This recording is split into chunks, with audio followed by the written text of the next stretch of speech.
Halo Tachao, yuk tahu lo, saya Niko. Halo semua, ketemu lagi dengan gue, Niko. Sebelumnya sempat ada yang nanya, ya. Halo kakak, apakah bisa bikin materi cara penggunaan kata te, zhi, dan zhang, penggunaan kata golongan, xie. Oke, terus gue tanya, halo, boleh zhi dan zhang ini sebagai kata satuan ya? Yi zhi gou, yi zhang zhi, begitu? Iya, betul kakak. Hehe, saya udah banyak lupa-lupa ingat. Boleh bikin YouTube-nya kok. Hehe, makasih ya kok, sangat terbantu. Jadi di video kali ini gue akan share tentang kata golongan, ya, atau biasanya gue lebih sering sebut dengan kata satuan. Atau dalam bahasa Mandarin disebutnya adalah liangzi. Ya, liangzi dalam bahasa Mandarin ini bukan cuma dipakai untuk menjelaskan jumlah orang atau jumlah barang, tapi juga dipakai untuk menjelaskan jumlah waktu. Gitu, misalnya berapa lama. Ya, 1 jam, 2 jam. Jam ini kan kata satuan. Ya, selain itu juga dipakai untuk menjelaskan jumlah frekuensi. Ya, misalnya kita bilang 1 kali, 2 kali, 3 kali. Ya, kali ini kan juga kata satuan. Nah, liangzi dalam bahasa Mandarin itu ada banyak banget, ya, sampai ratusan jumlahnya. Dan kadang-kadang pola penggunaan pun beda-beda. Kadang-kadang barang ini dipakainya liangzi yang ini. Tapi ketika ada barang lain yang bentuknya mirip, liangzi-nya berbeda. Nah, karena saking banyaknya, jadi di video kali ini gue cuma akan share beberapa liangzi yang biasanya sering kita pakai sehari-hari. Ya, gue akan bagi penjelasannya menjadi 4 bagian. Yang pertama adalah liangzi yang menjelaskan tentang orang.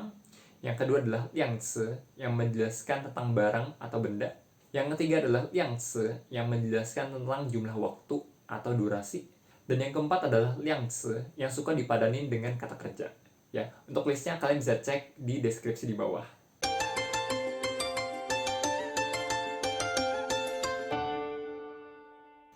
Nah, sebelum kita ngomongin contoh-contoh liangzi, kita akan lihat dulu penggunaannya dalam bahasa Mandarin. Urutannya seperti apa sih? Oke, untuk di bahasa Indonesia kita bilang 1 buah apel, ya. Angka, kata satuan, bendanya apa? Dalam bahasa Mandarin urutan juga sama, ya. Yi ge pingguo, ya. Yi ge pingguo. 1 buah apel. Urutannya sama, angka, kata satuan, bendanya. Nah, kita akan lanjut ke bagian pertama, yaitu liangzi yang dipakai untuk menjelaskan tentang jumlah orang. Ya, yang pertama adalah ke. Ya, ke ini adalah liangzi yang general.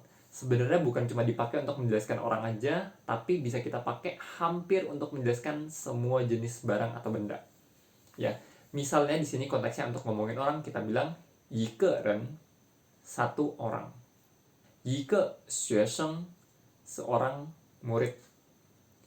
1个小孩, seorang anak kecil. Yang kedua adalah wei. Ya, wei juga dipakai untuk menjelaskan jumlah orang. Ya, tapi biasanya dipadanin kalau kata benda di belakangnya adalah suatu profesi. Misalnya kita bilang 一位老师, seorang guru. 一位客人, seorang tamu. 一位旅客, seorang penumpang atau traveler. Nah, untuk menjelaskan orang, biasanya kita pakai adalah ke dan wei. Ya, tapi kalau orangnya banyak, kita bisa pakai xie. Ya, xie artinya beberapa. Ya, yi xie ren, beberapa orang. Atau kita juga bisa pakai quan. Ya, quan ini artinya adalah sekelompok atau segerombol. Misalnya kita bilang yi quan ren, ya ada segerombol orang. Yang kedua kita lihat liangzi yang dipakai untuk menjelaskan benda atau barang. Ya, yang pertama yang paling general adalah ke. Ke ini bisa dipakai hampir di setiap barang, ya, baik yang ada bentuk fisiknya maupun yang abstrak. Biasanya ketika kita bingung mau pakai liangzi yang mana, kita bisa ambil aja caprok kata ke ini. Kita lihat contohnya, 一个苹果, sebuah apel. 一个面包, sebuah roti. 一个鼻子, sebuah hidung. Oke, atau bisa juga dipakai untuk benda-benda yang agak sedikit abstrak, ya. 一个国家, sebuah negara. 一个想法, sebuah pemikiran. Yang kedua adalah zhi, ya. Zhi dipakai untuk menjelaskan alat tulis, khususnya pen atau pensil, ya. Misalnya kita bilang 一支钢笔, sebuah bolpen. 一支铅笔, sebuah pensil. Yang ketiga adalah trang. Ya, trang ini setara dengan kalau di bahasa Indonesia lembar. Ya, misalnya kita bilang i zhang zhi, selembar kertas, i zhang zhaopian, selembar foto, ya. Atau bisa juga dipakai untuk benda-benda yang bisa kita bentangkan. Misalnya kita bilang adalah i zhang chuang, ya, selembar, bukan selembar kasur sih, tapi ya kasur, oke, karena dia bisa dibentangkan. Terus juga i zhang CD, ya, sekeping CD, tapi kita pakai adalah i zhang. Atau i zhang zhuozi, ya, sebuah meja. Jadi meja zhuozi kita pakai i zhang.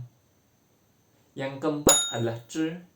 Ya, zhi ini biasanya kita padanin dengan i zhi yanjing, ya, sebuah mata sebelahnya doang, oke? Atau i zhi shou, sebuah tangan, ya, satu buah tangannya aja. Berikutnya setelah zhi ada shuang. Ya, shuang ini kalau bahasa Indonesianya setara dengan sepasang. Oke, jadi kita pakai untuk benda-benda yang sepasang. Misalnya i shuang kuaizi, ya, sepasang sumpit. I shuang xiezi, sepasang sepatu. I shuang wazi, sepasang kaos kaki. I shuang shou, sepasang tangan atau dua buah tangan. Berikutnya ada kuai. Ya, kuai ini biasanya identik dengan kita bilang sepotong atau sebongkah, ya, benda yang bentuknya bongkahan gitu ya. Misalnya kita bilang i kuai tan kau. I kuai tan kau artinya bukan satu loyang kue, tapi sepotong kue. I kuai shitou artinya sebuah batu. Berikutnya tiao.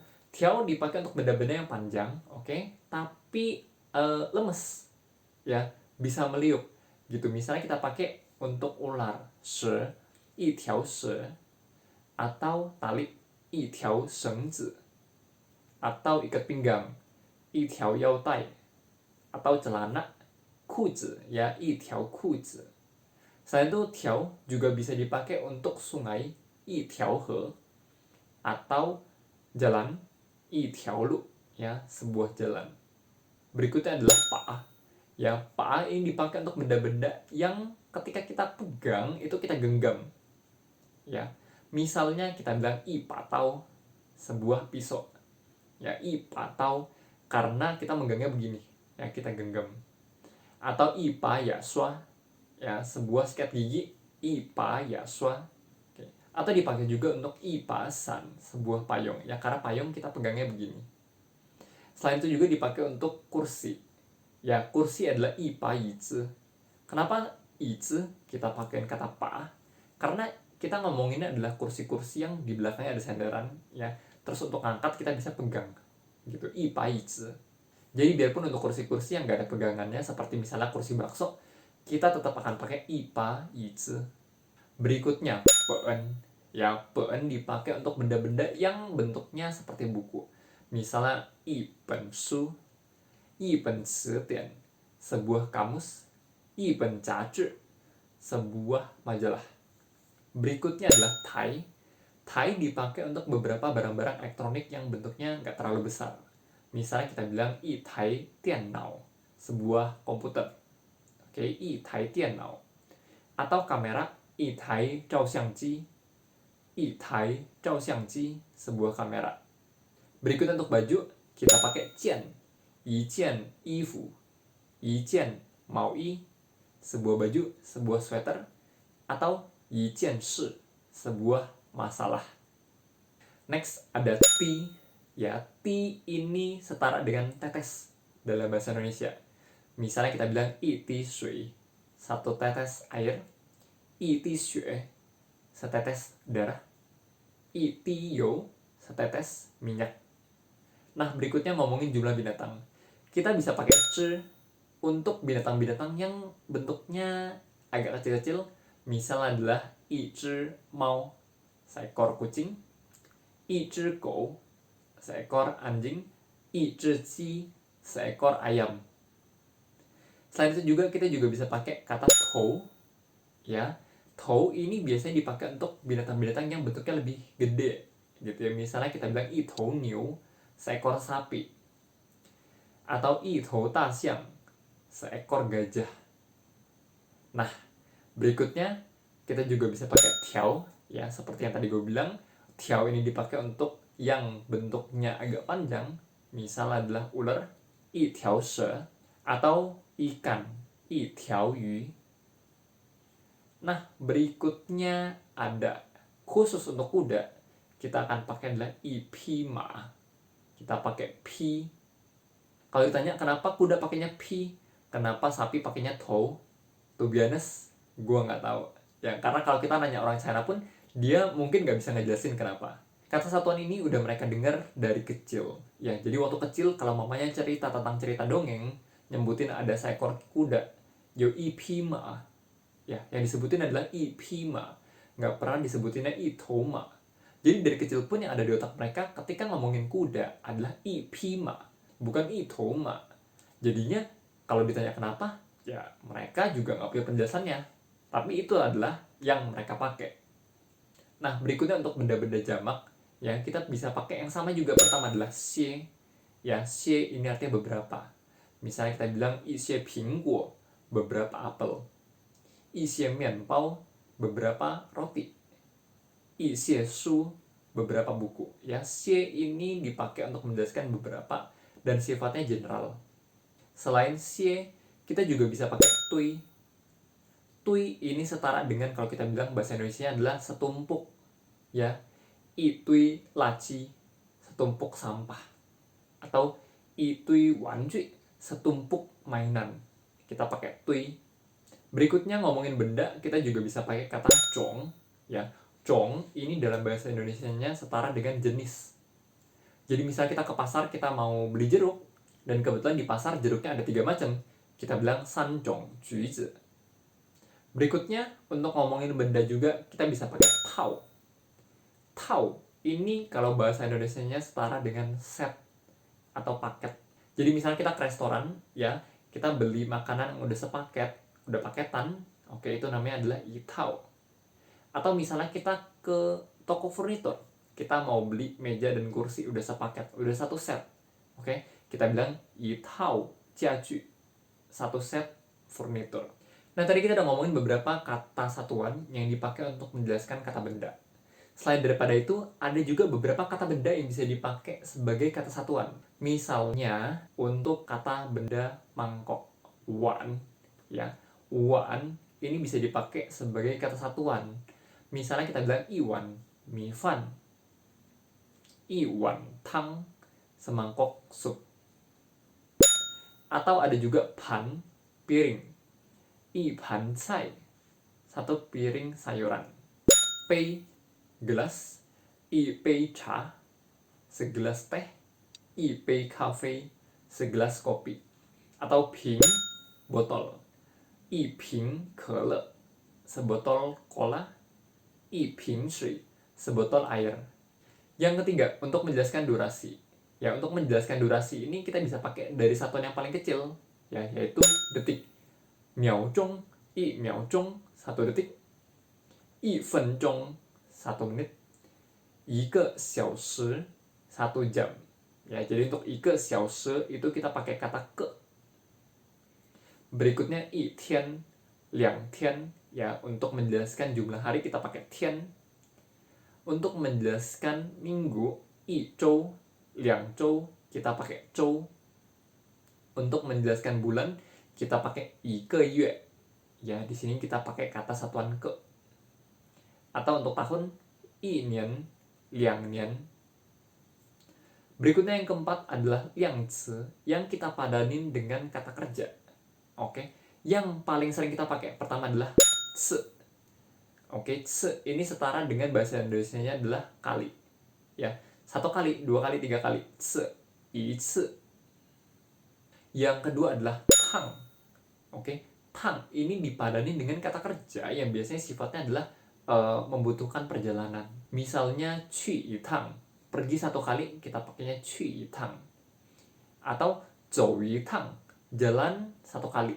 Ya, 1 kali perjalanan itu disebutnya yi tang. Atau pao yi tang, lari 1 kali, menempuh 1 kali perjalanan, itu pao yi tang. Berikutnya ada juga zhen. Zhen ini biasanya dipakai untuk kejadian yang terjadi cepat. Misalnya kita bilang yi zhen yu, ya, suatu kejadian hujan. Oke, sekali hujan itu kita bilang yi zhen yu. Berikutnya chang. Chang ini dipadanin dengan suatu kejadian. Misalnya yi chang shiku, sebuah kecelakaan. Berikutnya adalah tun. Tun ini kalau bahasa Inggrisnya setara dengan meal. Ya, misalnya yi tun fan, satu kali makan. Oke, sehari berapa kali makan? San tun fan, 3 kali makan. Gak berasa kita udah ngomongin 38 kata satuan. Ya, dan jangan heran kalau kalian masih pengen belajar bahasa Mandarin, kalian akan nemuin lebih banyak lagi kata satuan di luaran sana. Ya, terus gimana cara ngapalinnya? Ya, pertama, untuk 38 kata satuan yang barusan gue kasih tahu, ya, tolong itu dihafalin penggunaannya. Ya, kata satuannya dan kata bendanya dipadaninnya dengan kata benda yang mana. Oke, tolong ini dihafalin dulu. Karena ini yang sering kepake sehari-hari. Nah, tapi di luaran sana, oke, kalau masih ada yang lain-lain, gimana ngapalinnya? Sekali lagi kita adopsi cara belajar orang Cina, ya. Mereka nggak tahu kenapa kuda itu harus dipadanin dengan kata satuan pi. Tapi karena dari kecil itu yang dia dengar, itu yang masuk otaknya, makanya dia taunya kuda itu pakai kata satuan pi. Jadi sama, kita pakai cara yang sama juga. Sering-sering latihan, sering-sering nonton film, sering-sering dengar, dan lama-lama kita juga akan terbiasa. Terakhir sebelum gue tutup videonya, gue mohon dukungannya lagi dari teman-teman sekalian. Kalau kalian suka atau merasa terbantu dengan videonya, klik tombol like, ya, kasih jempol. Kalau kalian punya teman lain yang mau belajar bahasa Mandarin, monggo untuk di-share. Kalau kalian punya pertanyaan, jangan lupa untuk tinggalkan komen di bawah. Dan jangan lupa juga untuk di-subscribe, supaya kalian gak ketinggalan dengan video-video lainnya yang semoga bisa membantu proses belajar Mandarin kalian. 好的，那谢谢大家，再见。